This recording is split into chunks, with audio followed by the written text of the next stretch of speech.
I'm Congressman Steve King of Iowa, and here on these Capitol steps have been jammed with the crowd that some still remain. The intensity of this decision that has come down today on Obamacare is the most momentous decision by the United States Supreme Court since Roe v. Wade in 1973.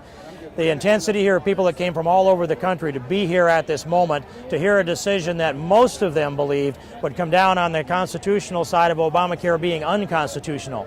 But up here in the Supreme Court, we had an unusual, unanticipated decision that no one predicted, and that's a 5-4 decision on the United States Supreme Court with what was considered to be the swing vote, Justice Kennedy, siding with those that believed that Obamacare was unconstitutional entirely.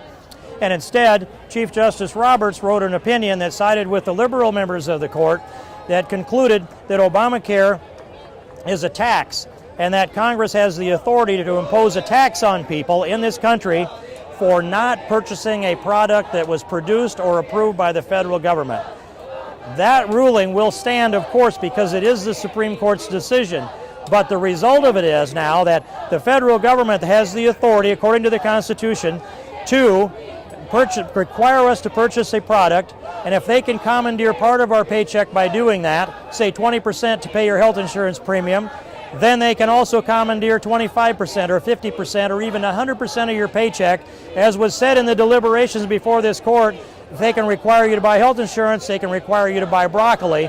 The decision is that it's not just an individual mandate, but they can tax you if you don't.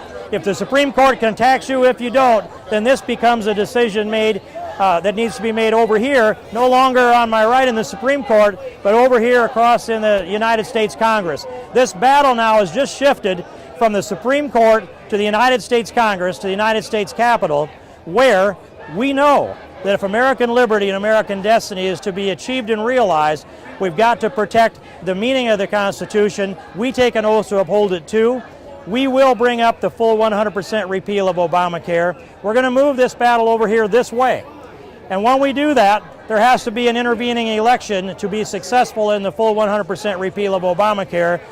We've got to hold the majority of Republicans in the House. We've got to win the majority in the Senate, move Harry Reid out of the way as majority leader, and we have to elect a president who will sign the repeal of Obamacare. That's Mitt Romney. It's his #1 plank in his platform is the full 100% repeal of Obamacare. That's what's ahead of us. The Constitution is laid out with the separation of powers.